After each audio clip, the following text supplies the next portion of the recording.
Hello guys, and welcome back to my channel, or if you're new here, my name is Miranda, and today is going to be my DIY video.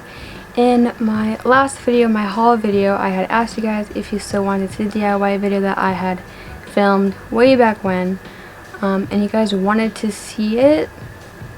However, in the footage that I had from back then, I had dyed 2 pairs of jeans. And that footage, I had deleted it after already editing it, and my editor decided that even though it was already edited, that because the files were gone, I couldn't use, the footage is gone, basically. So there's gonna be there's 4 DIYs in this video. I did a hoodie, a sweatshirt, a t-shirt, and then I showed how I cut holes into my jeans because I had to do a new pair. And I also show one of the pairs of jeans that I had dyed, and in that little part of me showing them, I'll explain how I did it. This is a voiceover video, just so you guys know. I'm just going to talk you guys through what I basically did as you guys are being shown it. But yeah, this is my first DIY sort of video, so I hope you guys like it. I have way more ideas for a lot more things, and if you guys want to see me dye more things and actually film it and keep the footage so you guys can see like how I made the jeans the color that I did, let me know and I can definitely do that. I have plenty of jeans that I could do different colors with. But yeah, that's pretty much the intro. So if you guys want to see some DIYs, then just keep on watching. Alrighty guys, so first thing I'm doing is I'm soaking the items of clothing. This is the t-shirt and the sweatshirt. I'm not fully getting them 100% wet. As you can probably see, some parts are getting wet while some parts are remaining dry. This is important just because it lets the bleach sort of sink into the material differently. It won't develop as fast on wet versus dry, so it'll be like a variant of color. And the way that I do bleachings is, you can do like a twist, like for tie-dye. I like to do like the scrunching method, where on the parts that it's folded, it will not get touched by the bleach. And that's just what I'm doing here, is kind of just scrunching, re-scrunching. And then I do a 50% water, 50% bleach. And as you can see, I'm just going ham pretty much all over, flipping it and then just scrunching the back of it. This is what I'm doing for both the sweatshirt and then the t-shirt.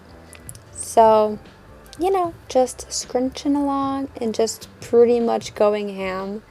And then I didn't film the like rinsing process, but I let the bleach develop for a few hours, and then you just want to wash them by themselves in we did cold water. And then here's the t-shirt. I didn't get that much footage of this, so maybe one of the files may have gotten deleted, but I'm just once again scrunching and then just throwing bleach pretty much everywhere. But yeah, just rinsing in cold water by themselves, drying, and then that's pretty much it.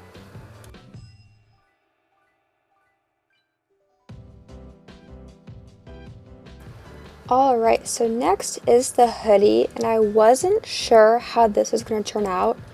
The dye that I'm using is, it's by Right, so it is a fabric dye. You're supposed to like soak clothes in this stuff, but I just mixed it with water, as you can see, and I did not pre-soak the hoodie. The hoodie is 100% dry in these clips, so I wasn't sure if I was supposed to pre-soak it, but I didn't. I end up liking the result, so I'm not mad that I didn't pre-soak it. Maybe in the future I'll think about it. But once again, I just scrunched the hoodie up, and then I just, once again, I don't really have a rhyme or reason to where I put dye. I'm just spilling it all over the place.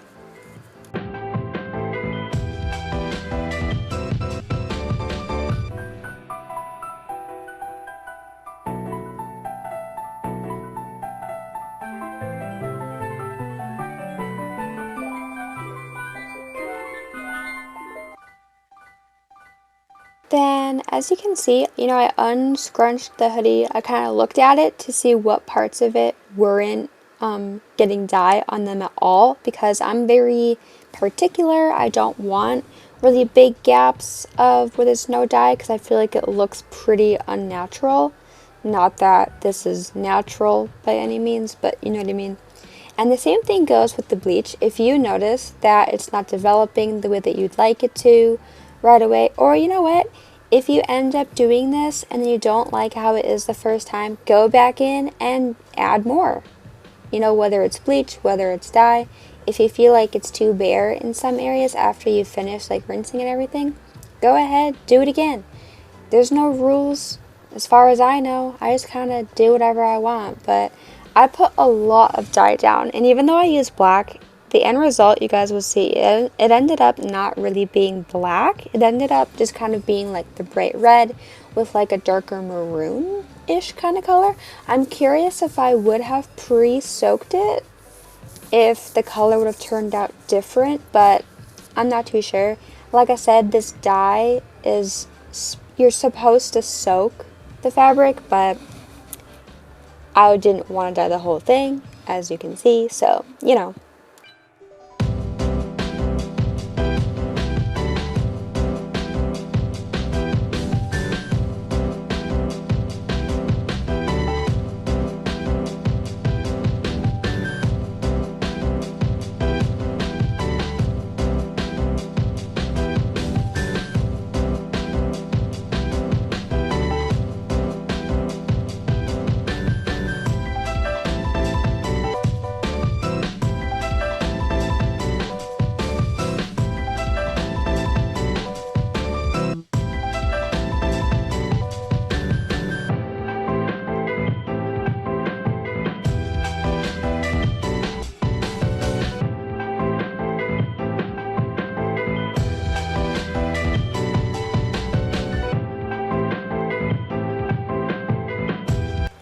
Then, cropping this hoodie, I'm just cutting it right above the pocket seam thing. I don't have fabric scissors. I'm sorry that this probably looks awful to watch. And then just pulling it apart, and that's pretty much the end of the crop.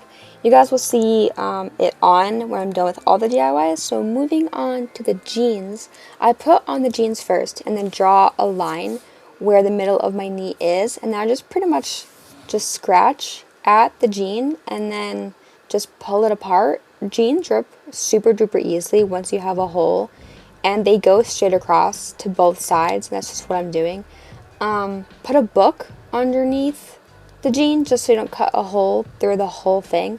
I put a High School Musical game cover case in it, but again, just scraping the same spot until I get a hole, and then once I can grab it and just rip, that's what I do.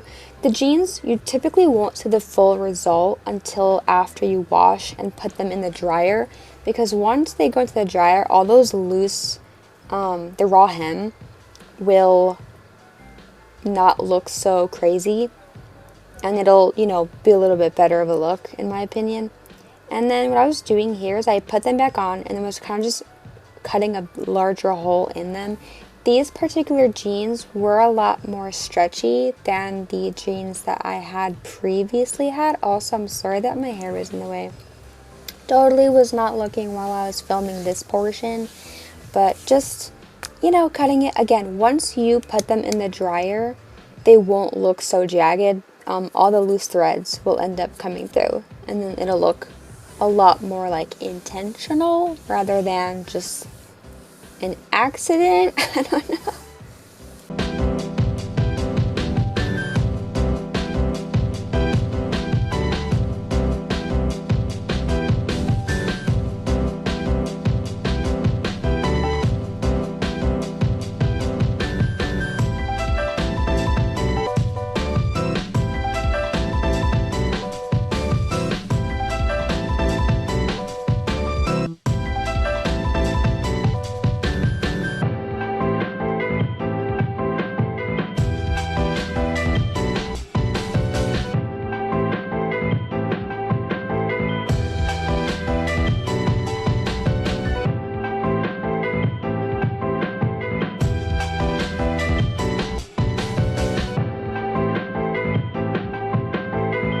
Alright, then quickly explaining how I dyed the jeans that I'm wearing that you will see in a second.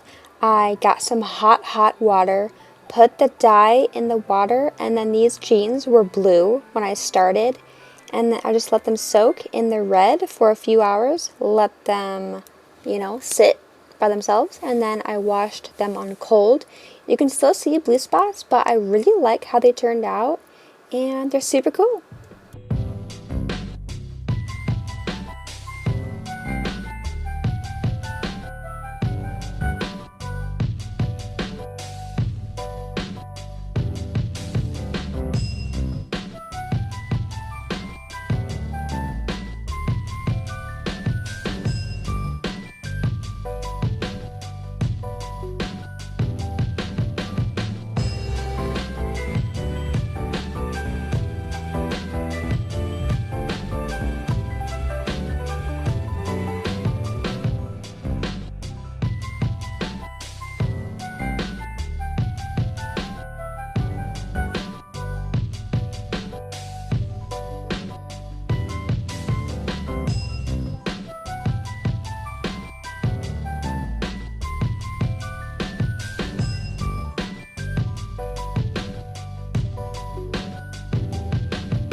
Alrighty guys, those were all of the DIYs that I had to show you today.